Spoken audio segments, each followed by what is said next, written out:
Langit ng amahan, maluluyon, ug mahigugmaon, gayud kaayo. Pinaagi siya pagkamaluluyon, nakadawat kita sa atong kaluwasan.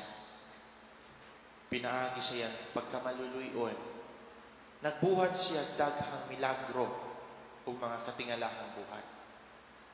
Ug diha kitang tanan, gidapit usab sa pagbuhat sa ingon, alang sa uban. Walay ginikanan nga wala mahigugma sa iyang anak. Ang gihuna-huna sa mga ginikanan, mao gayud ang kaayuhan sa ilang mga anak. Unahon pa mangganing nila ang ilang mga anak kaysa sa ilang mga kaugalingon. Mao kana ang atong mga ginikanan. Ang atong langit ng amahan usab, nahigugma pag-ayo siyang bugtong anak, ang atong Ginoong Jesucristo, ug gihatag kaniya ang tanan. Apan kung mao kana, ngano man nga misugot siya nga mag-antos ug mamatay ang iyang bugtong anak. Makapangutana kita, nga kung gihigugma niya pag-ayo ang iyang bugtong anak, ngano man nga kini iyang gipasagdan nga mahitabo ngadto siyang bugtong anak.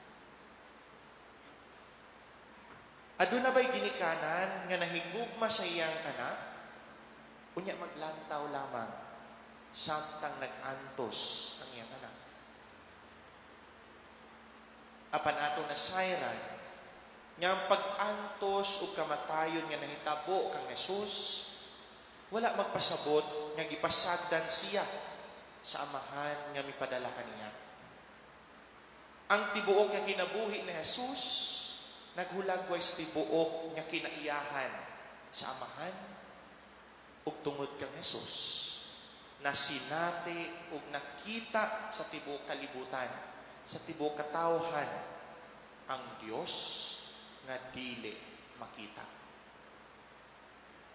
Ang paghalad ug pagtugyan ni Jesus sa kaugalingon, nagpadayag sa dakong gugma sa Dios nga kanunay andam nga muhalad sa iyang kaugalingon pag-usap, aron paghatag og kinabuhi sa uban. Tungod sa maong gugma, nagmasinugtanon sa Jesus sa kabubuton sa Dios, ug tungod niini gikahimutan siya sa langit ng amahan.